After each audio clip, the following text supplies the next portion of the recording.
ఇప్పుడే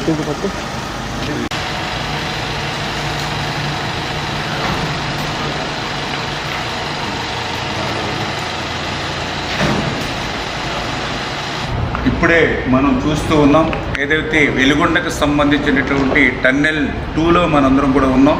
ఈ టన్నెల్ 2లో కూడా చాలా క్లిష్టమైనటువంటి వర్క్ ఇప్పుడే మనం నడుచుకుంటూ వస్తూ ఉంటే ఈ 30 మీటర్లోనే 3 చోట్ల కొలాప్స్ అయి కింద పడినటువంటి ఏదైతే రాక్స్ను కూడా మనం చూస్తూ ఉన్నాం.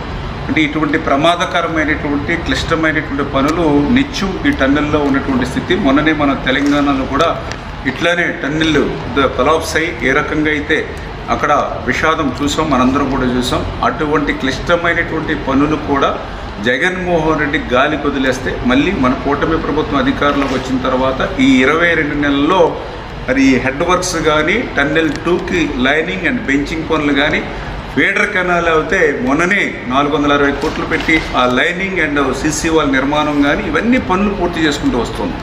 ఈ పనులన్నీ ఒక ఎత్తు. ఈ టన్నెల్ 2లో ఇప్పుడు మనం చూసేటువంటి చిక్కుబడిపోయినటువంటి టన్నెల్ బోరింగ్ మెషిన్ ఒక ఎత్తు.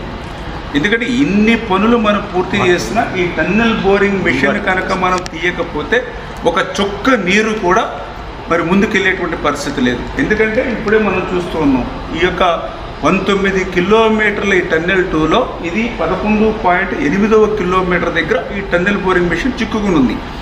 ఈ టన్నెల్ బోరింగ్ మెషిన్ ఇప్పుడే మీరు చూస్తూ ఉన్నారు. ఏదైతే మరి 175 మీటర్ల పొడవు ఉంది, ఏదో ఒక 10 మీటర్ల 5 మీటర్లు కాదు, 175 మీటర్ల లెంగ్త్ పొడవు ఉంది ఆ చివరి వరకు. ఈ 175 మీటర్ల పొడవు ఉన్నటువంటి ఈ టీబీఎం వ్యాసం మీరు చూస్తే ఇది మొత్తం 9.8 మీటర్ వ్యాసం. అంటే ఏదైతే మొత్తం సొరంగం ఏదైతే టన్నెల్ ఉందో మొత్తం ఎక్కడ కూడా ఒక 1 ఇంచ్ కూడా ఖాళీ లేకుండా అది క్లోజ్ చేస్తుంది. అంచేత ఈ టన్నెల్ బోరింగ్ మెషిన్ని మనం వెలికి తీస్తేనే మనం ఈ యొక్క వెలుగొండ నుంచి నీరు ముందుకు తీసుకెళ్తాం. కానీ జగన్మోహన్ రెడ్డి 5 సంవత్సరాల పాలనలో ఈ టన్నెల్ బోరింగ్ మెషిన్ ఇట్లా చిక్కుబడిపోయి ఉంటే దీన్ని వెలికి తీయడానికి వీలు లేకుండా హైకోర్టు స్టే ఆర్డర్ దీని మీద ఇచ్చి ఉంటే కనీసం చిన్న ప్రయత్నం కూడా చేయకుండా మరి ఆ రోజు వెలుగొండ పూర్తయిపోయిందని ఇన్ని క్లిష్టమైనటువంటి పనుల్ని దగ్గర 3,000 కోట్ల రూపాయలు విలువైన పనులు ఇంకా మిగిలి ఉండగానే ఆయన మరి జాతికి అంకితం అని చెప్పి ఈ యొక్క జిల్లాని కానీ ఇక్కడ రైతులు కానీ ఎంత మోసం ఎంత దగా చేశాడో ఇవాళ ఈ టన్నెల్ బోరింగ్ మిషన్ ఇక్కడ చిక్కుకున్నటువంటి విషయాన్ని చూస్తేనే మనందరికీ కూడా స్పష్టంగా అర్థమవుతున్నటువంటి పరిస్థితి.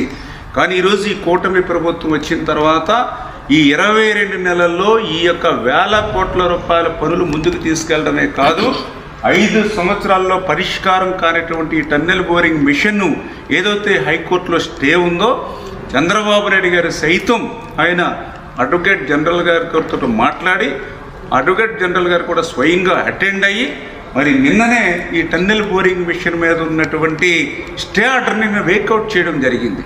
దానివల్లే ఇప్పుడు ఈ టన్నెల్ బోరింగ్ మిషన్ని ఇప్పుడు వెలికి తీయడానికి మనకు మార్గం దొరికింది. వాస్తవంగా అయితే ఈ టన్నెల్ బోరింగ్ మెషిన్ కూడా దీన్ని వెలికి తీయడం కూడా చాలా కష్టమైన పని. అందుకనే వాస్తవంగా ఈ టన్నెల్ బోరింగ్ మెషిన్ పని అంతా కూడా పూర్తయిపోయిన తర్వాత లాస్ట్లో ఇది 175 మీటర్ల పొడవు కాబట్టి అదే 175 మీటర్ల ఎక్స్ట్రా సొరంగం సైడ్కి తీసి ఆ సొరంగంలోకి ఈ మెషిన్ వెళ్ళిపోయి దాన్ని వాల్ కట్టి క్లోజ్ చేసేస్తారు. అంటే ఒక రకంగా సైడ్కి తీసుకెళ్ళి దాన్ని సమాధి చేసేసినట్టుగానే బరెల్ చేసేస్తారు. కానీ ఇది కదిలేటువంటి పరిస్థితి లేదు కాబట్టి ఇప్పుడు దీన్ని డిస్మాండిల్ చేసి బయటకు తీసుకెళ్ళాలి.